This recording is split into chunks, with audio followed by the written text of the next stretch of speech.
Bonjour à tous. Cette histoire est inspirée de témoignages réels partagés par nos abonnés sur la chaîne.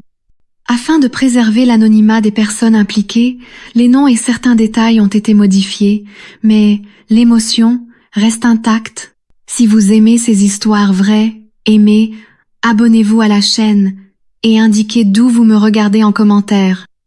Maintenant, suivez-moi, car cette histoire est exactement comme vous l'aimez.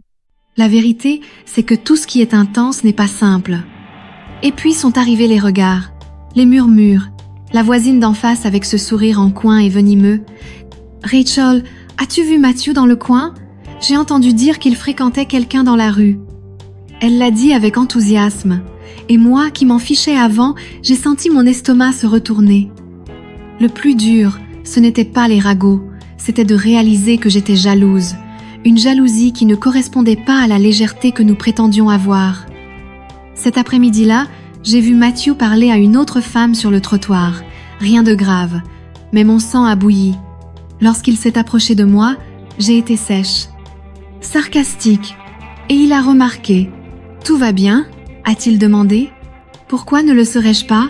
ai-je répondu en détournant le visage. Il a essayé de me joindre, mais j'ai reculé, comme si, soudain, tout était devenu plus réel que je ne voulais l'admettre. Nous avons passé des jours sans nous parler, sans nous voir. Et ce silence m'a fait plus mal que je ne l'aurais cru. Il me manquait dans les petites choses, dans le bruit de la portière, dans le son de son rire étouffé, dans sa façon de me regarder, comme s'il était possible de me déchiffrer rien qu'en me regardant. Jusqu'à son retour. Il faisait nuit, la porte était déverrouillée, et il est entré sans demander mon avis. Il m'a plaqué contre le mur de la cuisine, sans dire un mot. Son visage était trop proche. Son regard était plus sombre que jamais. « Tu me rends folle tous les jours », a-t-il dit d'une voix rauque, presque désespérée. Et avant que je puisse répondre, sa bouche a trouvé la mienne. C'était un baiser chaud et intense, plein de colère et de désir à la fois. Ses mains ont agrippé ma taille comme si elles essayaient de me retenir là pour toujours, et j'ai cédé, une fois de plus, comme si je n'avais pas le choix. Mais quand ce fut fini, il s'est éloigné. Il a enfilé son t-shirt en silence.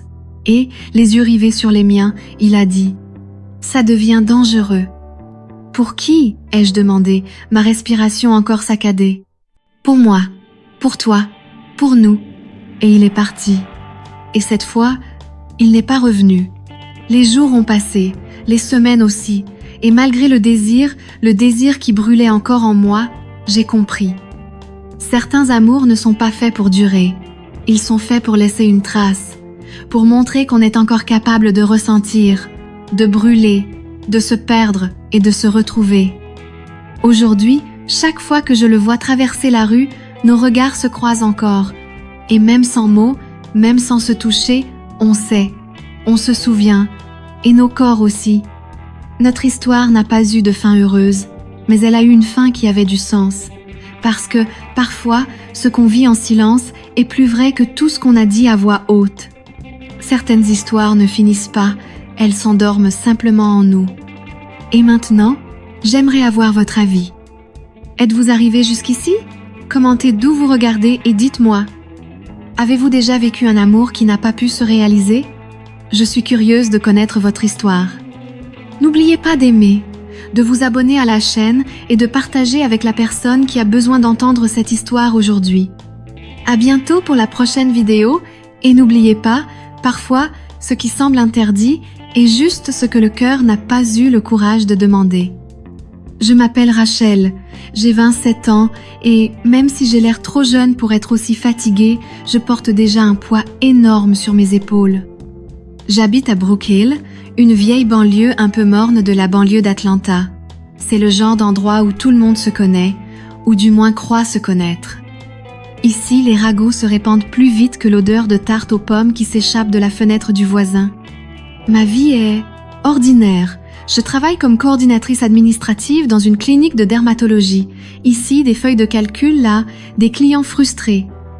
Des gens qui cherchent désespérément du Botox, pensant que 2 injections suffiront à résoudre des décennies de frustration.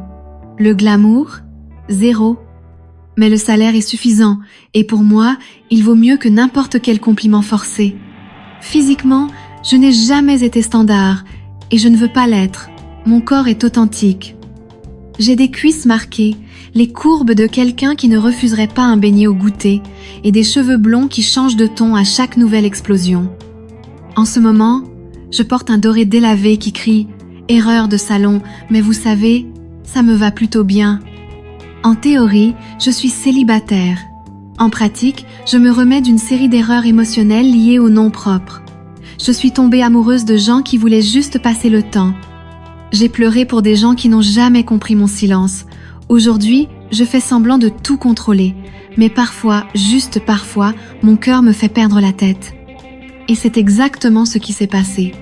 C'était un dimanche étouffant, le genre de dimanche où le ventilateur semble souffler de l'air chaud et où l'envie de cuisiner quelque chose de sucré surgit de nulle part.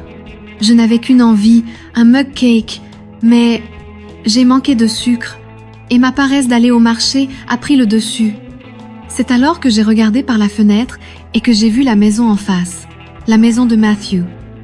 Il y vit depuis environ 4 ans. Il n'a jamais causé de problème, ne s'est jamais mêlé de tout et ne m'a jamais donné la moindre raison de remarquer sa présence. Toujours discret, il partait tôt et rentrait tard, le genre d'homme qui semble porter le monde sur ses épaules et garde tous ses secrets dans ses yeux. J'ai attrapé un petit récipient en plastique et je suis partie. Je jure qu'il allait juste chercher du sucre, rien de plus. J'ai sonné 1 fois, puis 2. Quand la porte s'est ouverte, ce n'était pas la chaleur du jour qui me faisait transpirer, c'était lui. Matthew portait un simple t-shirt, les cheveux en bataille et le regard calme. Mais il y avait quelque chose dans ce regard. Un mélange de curiosité et d'autre chose, quelque chose qui fit battre mon cœur à tout rompre. Il me regarda de haut en bas, sans être vulgaire. On aurait dit qu'il essayait de deviner qui j'étais, là, de l'autre côté de la porte, un bocal à la main et une requête idiote au coin de la bouche. « Salut, désolée de vous déranger, je n'avais plus de sucre et… » Je restais plantée là, mirieuse, mi-embarrassée. Il m'adressa un lent sourire, le genre de sourire qui s'estompe peu à peu. « Bien sûr, attends 1 seconde », répondit-il d'une voix grave et calme, comme si nous étions au milieu d'une conversation qui durait depuis un moment. Il disparut à l'intérieur. Je restais debout à la porte, en sueur, nerveuse et curieuse. À son retour, il me tendit le sucre et me demanda « C'est pour le gâteau ?» « Dans une tasse, celle qu'on utilise au micro-ondes. L'envie et la paresse, tu sais ?» Il rit. Et c'est là que tout a commencé. Pas avec un baiser, pas avec un contact. Ça a commencé par un regard qui en disait plus long que n'importe quel mot. Après ce jour-là, j'ai commencé à le remarquer. Passait-il devant chez moi ? J'étais déjà en train de balayer le trottoir. Arrosait-il le jardin torse nu ? Par coïncidence, j'avais besoin d'étendre le linge. Nos horaires, auparavant différents, ont commencé à coïncider de manière presque suspecte. Un soir, il s'est présenté à ma porte. Il m'a dit que le Wi-Fi était en panne et qu'il voulait savoir quel était le fournisseur d'accès dans la rue. On sait qu'on ne pose pas cette question pour rien. « Tu veux entrer et vérifier ?» ai-je demandé, essayant d'avoir l'air désinvolte, mais sentant mes joues me brûler. Nous avons parlé de choses et d'autres, des voisins, des mauvaises séries Netflix, de la chaleur étouffante, mais son regard ne m'a pas quittée et il n'était pas pressé. C'était de l'attention, de l'intention, un calme dangereux. Quand il m'a dit au revoir, son absence a persisté dans le salon comme s'il avait laissé une odeur invisible dans l'air. Quelques jours plus tard, un soir, je suis sortie pour sortir les poubelles et il était là, assis sur les marches du porche, un verre à la main. « Du vin ?» demanda-t-il. « Je suis dans le même état d'esprit, répondis-je en levant mon verre vide. Je me suis assise à côté de lui, sur le trottoir, dans le noir, et là, dans le silence de la rue, il a commencé à parler de la vie, de la solitude, de ces désirs qu'on enfouit parce qu'on pense qu'ils ne seront jamais réalisables. Et puis, à voix basse, il a dit « J'essaie de ne pas te regarder comme ça, mais c'est dur. » J'aurais dû me lever. J'aurais dû rire, changer de sujet, faire semblant de ne pas entendre, mais je suis restée. Je suis restée parce qu'au fond, je l'avais aussi regardé comme ça. Je ne voulais tout simplement pas l'admettre. Et là, sur ce trottoir, on ne s'est pas touché. Mais il n'y avait pas de retour en arrière possible. Alors, tu ressens cette tension aussi, ou c'est juste moi? Si tu as aimé le début de cette histoire, aime-la, abonne-toi à la chaîne et active la cloche pour ne pas manquer les prochains chapitres. Parce que ce qui va suivre, oh, mon ami, ne fait que commencer. Commentez ci-dessous, avez-vous déjà ressenti un désir interdit comme celui-ci? Après ce dimanche-là, je l'avoue, ma routine a perdu son rythme et en a pris un nouveau, un rythme qui s'accordait avec celui de son regard. Matthew, le voisin discret, a commencé à surgir aux moments les plus inattendus et les plus opportuns. C'était comme s'il pressentait l'instant précis où j'allais ouvrir la porte pour étendre le linge et il apparaissait de l'autre côté de la rue, torse nu, arrosant le jardin, le tuyau d'arrosage à la main, bien trop distrait pour être naturel. Et moi, bien sûr, je faisais semblant d'être naturel. Un balai à la main, une playlist en fond sonore, n'importe quelle excuse pour être là. Mais ses yeux savaient toujours ce qu'il en était. Ce mardi-là, il a frappé à ma porte. Il a dit que le Wi-Fi avait des problèmes et voulait savoir quel était mon opérateur. Quelqu'un y croit-il vraiment? Entrez, vérifiez le réseau, ai-je dit en essayant d'avoir l'air désinvolte, même si mon cœur battait fort. Il est entré, il s'est assis au bord du canapé, je me suis assise sur le fauteuil, la pièce semblait trop petite pour tout ce qui n'était pas dit, la tension était intense, presque palpable. C'était comme si chaque respiration créait des étincelles. Nous parlions de choses futiles, le travail, les commérages des voisins, les séries que nous avions abandonnées à mi-chemin. Mais ses yeux ne quittaient jamais les miens, et lorsqu'il le faisait, ils revenaient vite, comme s'ils avaient peur de me perdre de vue. À un moment, nos genoux se sont presque touchés, presque. Il n'a pas reculé, moi non plus. Nous sommes restés là, sur cette ligne ténue entre ce qui est permis et ce qui est inévitable. Il ne m'a pas touché, pas un seul cheveu. Mais il est parti comme s'il avait laissé une trace dans l'air, et c'est ce qu'il a fait. Je l'ai senti sur ma peau, dans mon âme, sur l'oreiller qui m'avait regardé me tourner de côté toute la nuit. Quelques jours plus tard, c'était différent. Il faisait chaud. J'avais bu un verre de vin seul, en pyjama ample, les cheveux en bataille. J'ai sorti la poubelle, et il était là. Assis sur le porche, un verre à la main, le sourire de quelqu'un qui savait déjà que j'allais arriver. « Du vin ?» a-t-il demandé en levant son verre pour un toast silencieux. Moi aussi, je suis dans cet état d'esprit, ai-je répondu en lui montrant mon verre vide. Il est descendu et s'est approché de moi. Nous nous sommes assis sur le trottoir. La rue était silencieuse, le ciel était plus étoilé que d'habitude. On aurait dit que l'univers voulait entendre ce que nous n'avions pas le courage de dire. La conversation a changé de ton. Nous avons parlé de rêves abandonnés, de choix non faits. Puis, il a lâché. J'essaye de ne pas te regarder comme ça, mais ce n'est pas facile. Cela flottait dans l'air comme une confession légère, comme s'il n'attendait pas de réponse, il voulait juste que je sache, et je savais, et je n'ai rien dit. J'ai juste souri, un petit sourire, presque faux, mais plein de désir. C'est ce soir-là que j'ai compris. Nous étions dans un champ de mines de sentiments refoulés, et pourtant, personne ne voulait partir. Quelques jours plus tard, il est réapparu. Il a frappé à ma porte avec 2 petites bouteilles de bière et ce sourire qui semblait toujours en savoir trop. J'ai pensé qu'il valait mieux trinquer ici que sur le trottoir. Le salon était faiblement éclairé, la télévision était en sourdine, juste pour remplir l'espace. Il s'est assis sur le canapé comme s'il savait déjà où être. Je me suis installée à côté de lui, essayant de conserver un air naturel. Mais c'était impossible. La tension entre nous emplissait chaque recoin de la pièce. Un léger contact des genoux, un effleurement des doigts lorsqu'il a pris la bouteille. Un silence qui parlait trop fort. « Tu as la moindre idée de ce que tu me fais ?» murmura-t-il sans me regarder directement, comme s'il parlait uniquement pour que le silence l'entende. J'ai dégluti difficilement. Je suis juste là, à boire tranquillement ma bière, et je murmurai, même si je savais que ce n'était pas tout. Il tourna lentement son visage, ses yeux rivés sur les miens. Ce n'est pas que ça ne l'a jamais été. Sa voix avait un ton différent, plus grave, plus intime, un ton qui remua tout en moi, mon corps réagit avant ma raison. Mon cœur s'emballa comme si j'avais entendu quelque chose de trop interdit pour être dit à voix haute. Il leva la main et, l'espace d'une seconde, je crus qu'il allait me toucher. Mais il s'arrêta à mi-chemin, il se tenait là, entre le geste et le désir, entre l'impulsion et la peur. Si je franchis cette limite, il n'y a pas de retour en arrière, dit-il presque dans un murmure. Et si on l'avait déjà franchi sans s'en rendre compte? Il resta silencieux, le genre de silence qui en dit plus long que n'importe quelle réponse. Nous nous sommes regardés comme si nous attendions une permission ou du courage, et le monde entier semblait avoir disparu. Il ne restait que cette pièce, cet instant, ce presque contact.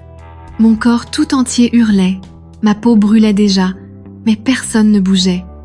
Et c'est à ce moment-là qu'il s'est penché, lentement. Son visage était trop près, assez près pour sentir la chaleur de son souffle, l'odeur de sa peau. Son regard était fixé sur ma bouche, comme s'il me demandait du regard ce qu'il n'avait pas le courage de dire. Mon cœur était sur le point de bondir, je n'ai pas cligné des yeux, je n'ai pas respiré, j'ai juste attendu, et au moment précis où nos lèvres ont failli se toucher, le téléphone a sonné. Le choc a suffi à tout repousser, la respiration, le courage, l'instant. Il s'est éloigné, lentement, avec ce même sourire qui m'avait anéanti. Je crois que l'univers s'amuse encore avec nous. Où attends-tu le bon moment? Répondis-je en essayant de contrôler la déception qui me coulait dans le cou en même temps que la sueur. Il se leva. Il me regarda une dernière fois avant de partir. Et dans ses yeux, il y avait une promesse silencieuse, que ce n'était pas encore fini. Et maintenant, dis-moi, penses-tu que ce moment aurait dû arriver où l'univers sait-il vraiment ce qu'il fait? Commente ci-dessous ce que tu ferais à ma place. Aime, abonne-toi à la chaîne et active la cloche, car le chapitre 3 arrive. Et, mon ami, alors, le désir cessera d'être une simple pensée. Cette nuit-là semblait différente. La maison était silencieuse, mais en moi, un tumulte régnait. C'était comme si mon corps savait déjà ce qui allait se passer avant même que je ne le comprenne. Chaque pas de Matthew, chaque regard, chaque respiration dans cette pièce, c'était comme si le temps s'était arrêté, juste pour que nous existions. Il s'assit sur le canapé et me regarda comme s'il avait déjà trop attendu. Et honnêtement, moi aussi. Sa main reposait sur mon genou, chaude, ferme, comme s'il ne demandait pas la permission, mais ne l'exigeait pas non plus. Il me touchait simplement. Mon corps réagit à la seconde même. Mon souffle s'arrêta. Et lorsque nos regards se croisèrent, il n'y eut plus de place pour le doute. C'est moi qui m'approchais, lentement, comme pour tester mon propre courage. Et lorsque nos lèvres se touchèrent enfin, ce ne fut pas qu'un baiser. C'était la libération de tout ce que nous avions retenu jusque-là. Un baiser plein de désirs refoulés, de mots jamais prononcés, de nuits blanches passées à penser l'un à l'autre. Ses mains explorèrent mon corps avec soin, révérence, comme si j'étais faite de verre et de feu à la fois. Je m'assis sur ses genoux, sentant ses bras m'entourer avec force et délicatesse. C'était comme si cet instant n'avait ni début ni fin. Il existait, tout simplement. « Tu es sûr ?» murmura-t-il à mon oreille. Le souffle chaud et les doigts glissant dans mon dos. Je souris, le front appuyé contre le sien. « Si je dis non, tu t'arrêteras ?»« Bien sûr !» répondit-il, sérieusement. « Mais je ne veux pas que tu t'arrêtes. » À partir de cet instant, le monde extérieur disparut. Le salon devint le théâtre d'un désir que nous ne savions plus comment cacher. Et quand l'aube se leva, nous étions deux corps allongés sur le canapé, respirant le même silence, comme si nous savions que rien ne serait plus jamais comme avant. Les jours suivants, nous ne fîmes plus semblant. Nous ne nous cherchâmes plus d'excuses. Le lien entre nous devint routinier. Un café pris à la hâte sur la véranda, un baiser volé entre deux livraisons, des caresses discrètes qui en disaient plus long que n'importe quelle conversation. Parfois, c'était dans la cuisine, la lampe allumée et le souffle coupé. D'autres fois, dans le jardin, sous les étoiles, avec le bruit étouffé de la ville en fond sonore.